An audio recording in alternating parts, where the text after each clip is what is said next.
You see it on the news, another headline about a plane in trouble. The images flash by, emergency landings, worried faces, and the ever-present question, what if it happened to you? Even for someone who's jumped out of planes before, it makes you pause and reflect.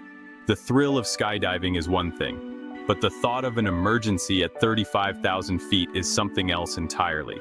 You picture yourself on your next flight, suddenly hyper-aware of the engine's hum, the subtle vibrations, and every little sound outside the window. It's normal to feel uneasy. After all, humans weren't built for flying. We're creatures of the ground, and stepping into a metal tube that soars miles above the earth can trigger deep primal fears. That little knot of worry in your stomach, it's your survival instinct kicking in, reminding you to stay alert, even when you know the odds are in your favor.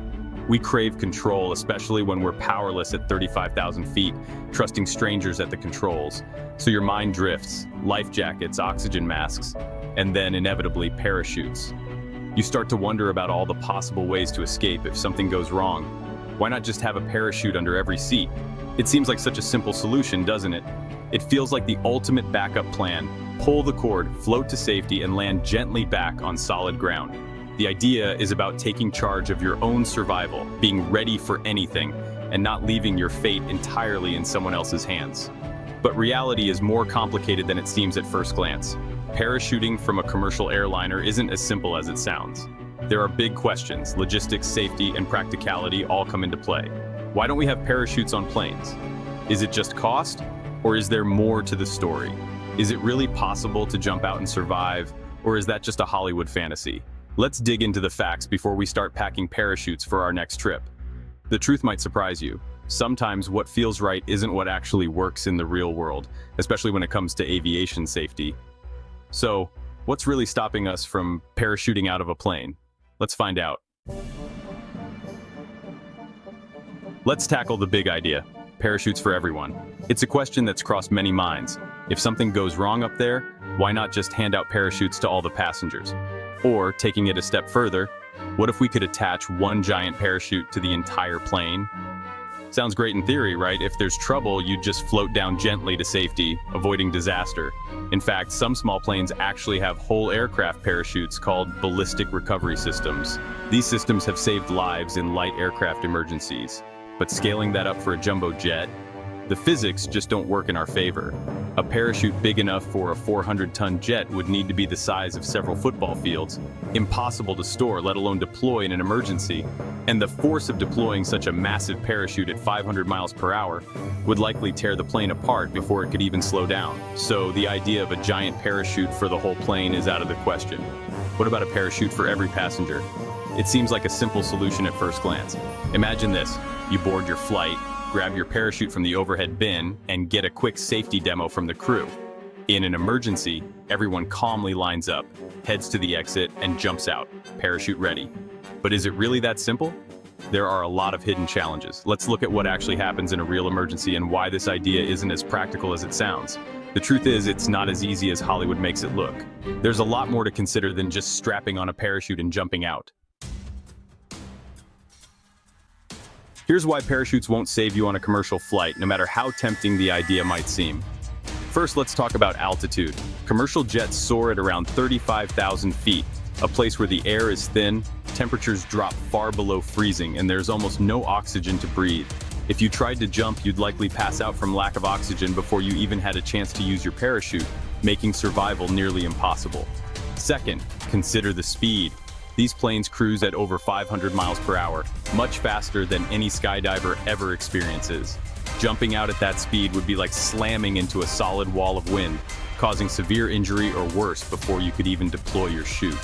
Even highly trained paratroopers only jump from much lower altitudes in much slower planes, with specialized gear and preparation. Third, the doors themselves. On commercial jets, you simply can't open them mid-flight. The cabin is pressurized, keeping those doors sealed tight against the outside air. Even if you somehow managed to open a door, chaos would erupt. Imagine hundreds of panicked, untrained people scrambling for a handful of exits in a confined space. It takes soldiers several minutes to gear up and check their equipment. Ordinary passengers with no training or preparation would have no realistic chance.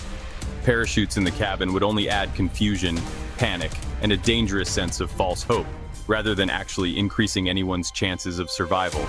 Ironically, the very systems designed to keep you safe, pressurization, speed, and altitude, are exactly what make parachuting from a commercial airliner impossible. The reality is, parachutes just don't work for commercial airliners, no matter how many movies suggest otherwise. It's not about lacking courage or bravery. It's about the unchangeable laws of physics and the strict safety protocols that protect everyone on board. So what actually keeps you safe in the sky? It's the skill of your pilots, the engineering of the aircraft, and the strict safety standards that make commercial flying one of the safest ways to travel. The real safety net isn't a parachute, it's the plane itself. Modern airliners are engineering marvels, packed with redundant systems and backups for every critical part. Pilots train for thousands of hours, practicing every emergency imaginable. Air traffic controllers and maintenance crews form a global safety network. Statistically, flying is the safest way to travel long distances. Every incident leads to improvements, making each flight safer than the last.